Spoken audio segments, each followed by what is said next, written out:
So this show is a part of the program, the project that I developed these last 5 years. So I kind of investigate what I'm doing as a puppet designer in my puppet company. It's called Paper Moon. So how I can make like a particular facial expression to tell it's kind of like heavy story about history of Indonesia like 10 years ago. And then I found out that this facial expression can have the range of emotion in that story, in the history. I'm just wondering how people can, the audience specifically, invest their emotion to the inanimate object like puppets. And then I try to move that from stage to drawing and experiment it in the gallery. And then I felt that it's still, operating quite well. And then, I divided this project into like 3 sections. The first section is when I name it, I call the facial expression is daydreaming face.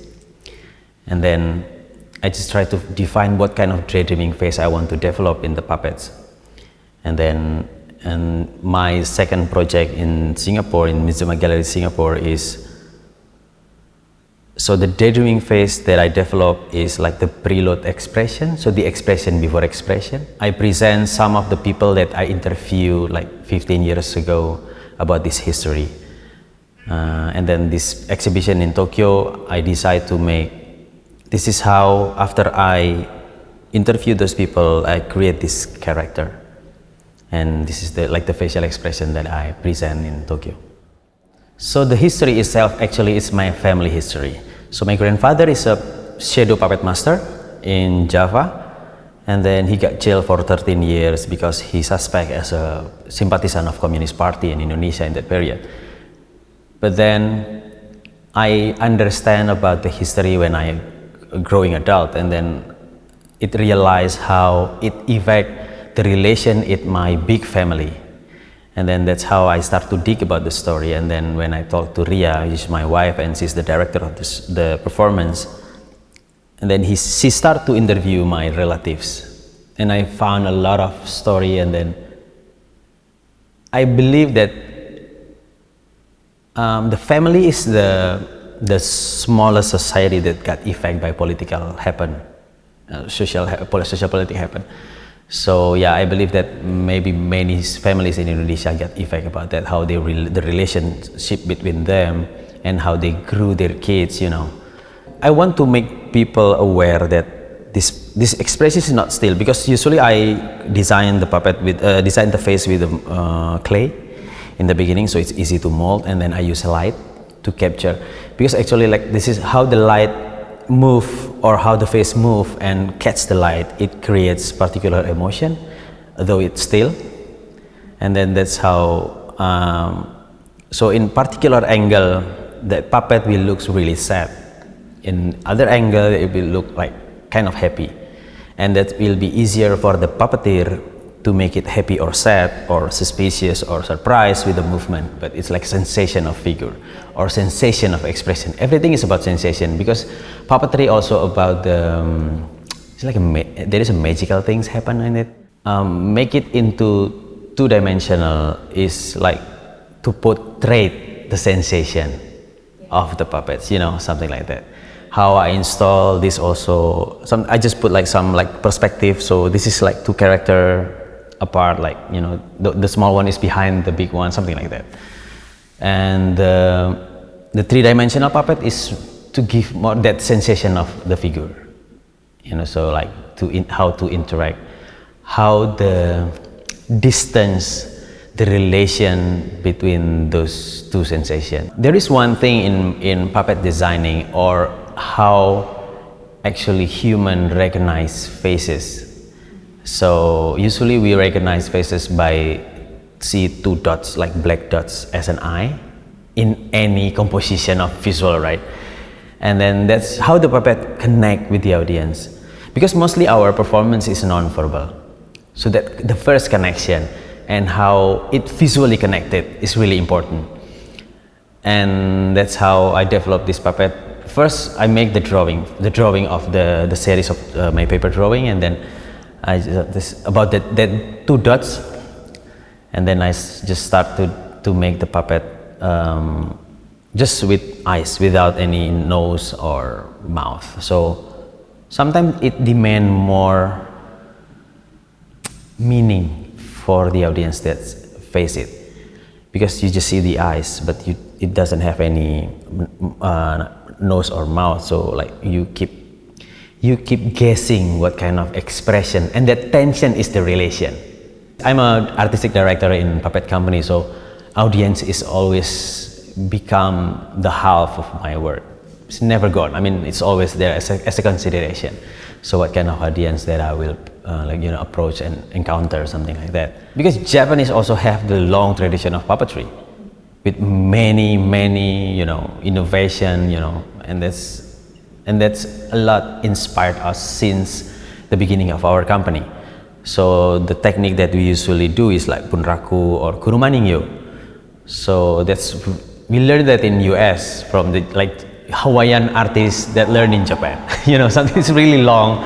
So that's why how we decide and finally decide the shape of what kind of kurumaningyo that we will make, what kind of bunraku style that we will make.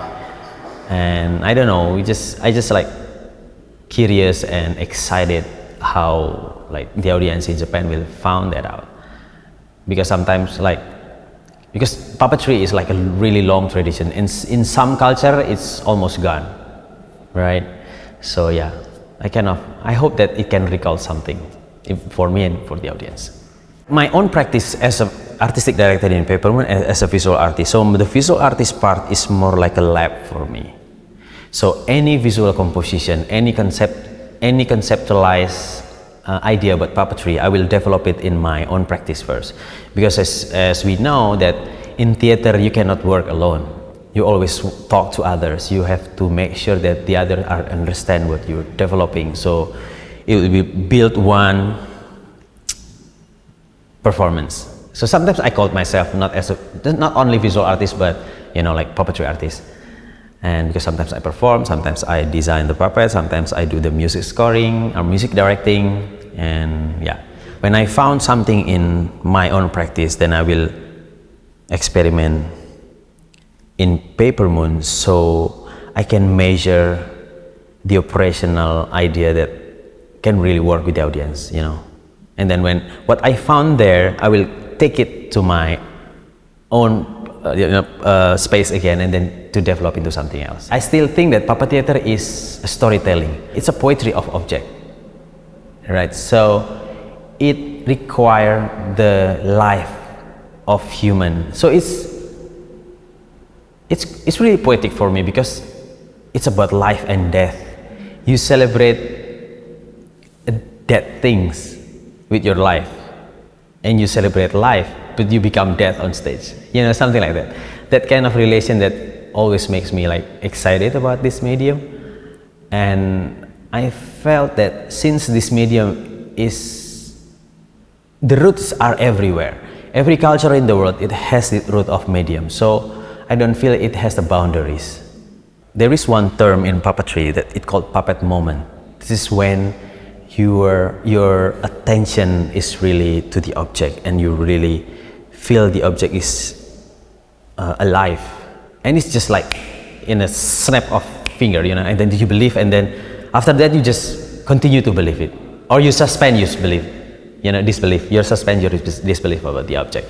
It's not only about the shape of the puppet, it's also how it moves, how it light, how the ambience force you to experience those puppet moments. That's why my personal project is to slice every aspect in puppetry performance that involve the visual, the figure, maybe the costume, the sound, the lighting, the space. Because I believe that the whole things make that connection happen and makes the puppet alive.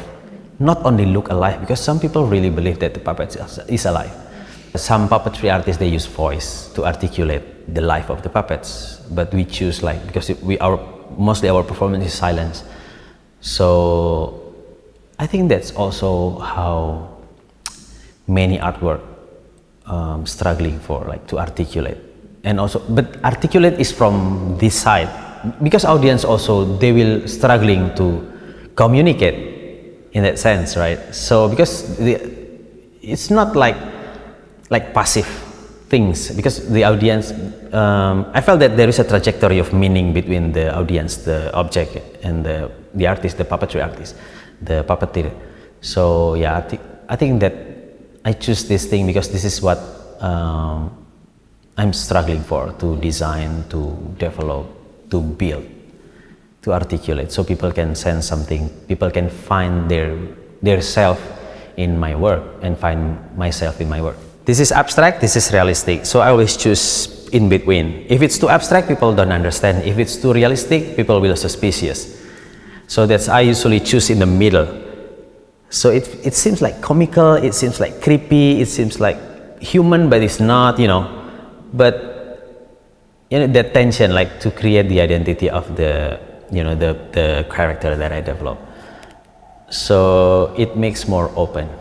So that's why usually we don't put like too many symbols in the puppets when in our performance, even though we talk about the historical story, and we avoid that because so we can present it anywhere, so people can sense, because anything happen anywhere is almost the same, just different periods sometimes, you know. That's why we make this work and like travel around with the work.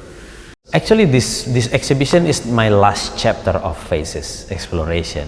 So it's been 5 years for me to develop this, like the faces, like to define what kind of face that I develop, and then yeah, it's really excited for me to move to another section, because sometimes when it's about face, but it's a face of the puppet, and the puppet have the relation with the body, with the audience, and you know, that kind of relation that I will explore more.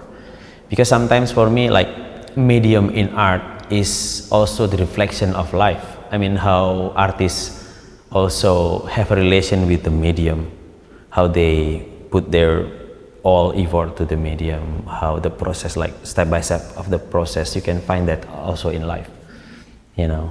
So yeah, that's the thing I'm always excited about.